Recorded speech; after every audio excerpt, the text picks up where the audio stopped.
I've recently been playing Rematch pretty much every day. Me and my friends have been having a blast, and it's one of the rare multiplayer games I actually boot up even when my friends aren't playing. When Rematch was first revealed, I thought it could be an interesting game, and I was excited to see what the people behind SIFU would cook up next. It was kind of weird seeing them make a soccer game of all things after their last success, but I was intrigued nonetheless. As time went on though, I completely forgot about the game until a friend of mine got access to the beta and they told me about it. I signed up for the beta and got access to it not long after I applied. I went into the game not expecting much from it, as I'm not the type to play sports games all that much. I played FIFA with my cousins when I visit them a couple times, but I've never been hooked by it. This though, it was different. After a couple of games and getting used to the controls, I got completely hooked by the gameplay. It's very similar to Rocket League in a lot of ways, and I know that's a funny comparison because Rocket League is just soccer with cars, but the game for me never clicked, not as much as Rematch has. The game is stylish, it's intuitive, and the controls are simple, but the mechanics are deep enough for you to get exponentially better as you play the game. Every mechanic has its pros and cons and are better used in specific situations. I had a ton of fun with the beta, even though it was extremely buggy and lacking features other than the base game, but me and my friends were still super excited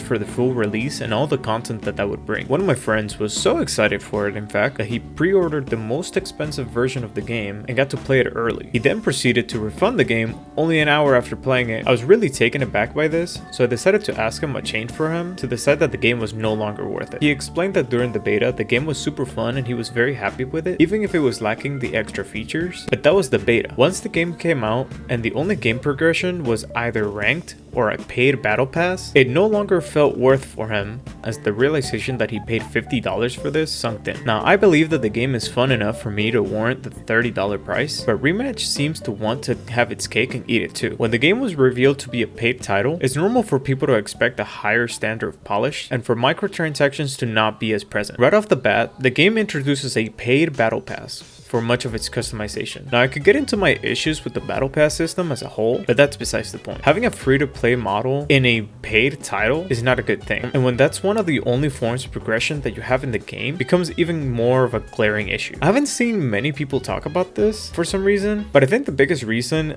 is that at the moment, we're still in the honeymoon period of this game, where everyone is having fun learning the mechanics and acting like they're the main character in Blue Lock. But I'm worried that not long from now, people will start losing interest in the game, as there's no reward system other than playing for the battle pass. And bringing it back to that expectation of polish I mentioned, yeah, it's not there, unfortunately. Almost all of the bugs from the beta were still present during the full release. You had people walking in the air, teleporting across the map, players disappearing when you pass the ball to them. So I got one more tech I want to share with y'all. This one is called the Thanos Snap. You kick the ball off of the two side walls here. Whoever touches the ball next will get ejected out of the game. These aren't just funny visual bugs, they were major gameplay altering bugs that went for so long that people started calling them tech and saying that these were the hardest techniques to learn on Rematch. Meanwhile, the video is just someone moonwalking midair to make a goal. Even after some of the biggest glitches were patched out, the game was still entirely broken. I recently had a ranked match in which, after scoring a goal,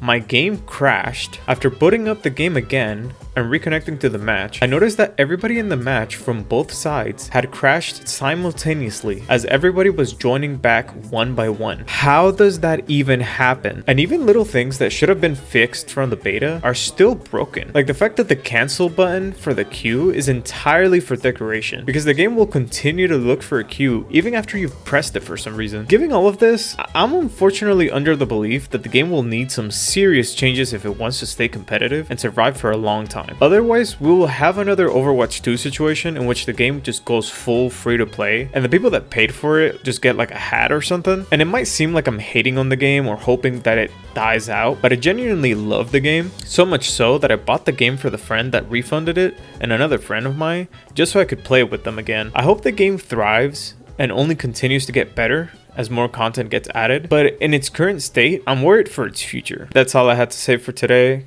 Thank you if you made it to the end of the video. I hope you enjoyed it. Please let me know your thoughts on Rematch and the future of the game. What you think the current state of the game is. Do you like the game? Do you think it's worth the $30? Do you think it should be a free-to-play game? Let me know in the comments. If you liked the video, just leave me a like. It's greatly appreciated. And thank you. See you guys next time.